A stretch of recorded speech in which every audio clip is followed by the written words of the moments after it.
Voici une histoire vraie de Lars Mittank, l'homme qui a disparu sous l'œil des caméras. Lars Mittank, âgé de 28 ans, part en vacances en Bulgarie avec des amis en juin 2014. Le groupe séjourne à Varna, une ville balnéaire prisée pour ses plages et sa vie nocturne. Lars passe du bon temps, mais tout bascule après une bagarre avec d'autres touristes à propos d'un désaccord sur le football. Durant cette altercation, Lars reçoit un coup à l'oreille gauche, ce qui lui cause une blessure au tympan. Un médecin lui prescrit un antibiotique, le Cefuroxime 500, et lui déconseille de prendre l'avion en raison de la pression.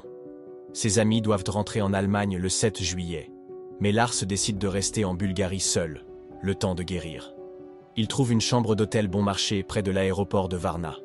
À partir de ce moment, son comportement devient étrange.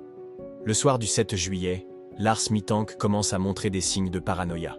Il envoie un SMS affolé à sa mère, lui demandant de bloquer sa carte bancaire, affirmant qu'il est suivi. Selon le personnel de l'hôtel, Lars passe toute la nuit à errer dans le hall, semblant terrifié. Il entre et sort de l'hôtel à plusieurs reprises, se cache derrière des meubles et vérifie sans cesse son environnement. Vers 3 heures du matin, il quitte précipitamment l'hôtel et disparaît quelques heures, avant de revenir au lever du jour. Lorsqu'il parle à sa mère au téléphone, il lui dit qu'il a peur pour sa vie et qu'il veut rentrer en Allemagne immédiatement. Le 8 juillet 2014, Lars Mittank se rend à l'aéroport de Varna pour prendre un vol de retour. Il consulte un médecin de l'aéroport pour son oreille blessée, mais son comportement reste inquiétant. Lars se lève brusquement en pleine consultation médicale, l'air paniqué. Il sort précipitamment du bureau du médecin sans prendre ses affaires. Il court à toute vitesse à travers l'aéroport, traverse le parking et escalade une clôture de 2 mètres avant de disparaître dans une forêt voisine. C'est la dernière fois que Lars Mittank est vu. Depuis ce jour, personne n'a retrouvé sa trace. Sa disparition a suscité de nombreuses théories. Son comportement erratique et sa peur soudaine pourraient indiquer une crise de schizophrénie ou une réaction aux antibiotiques. Était-il réellement suivi?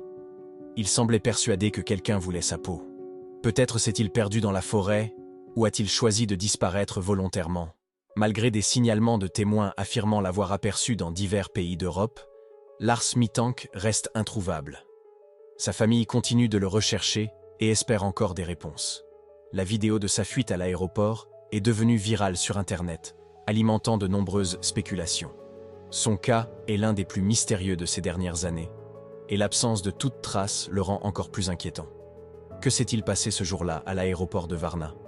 Pourquoi Lars a-t-il fui comme s'il était poursuivi? Personne ne le sait.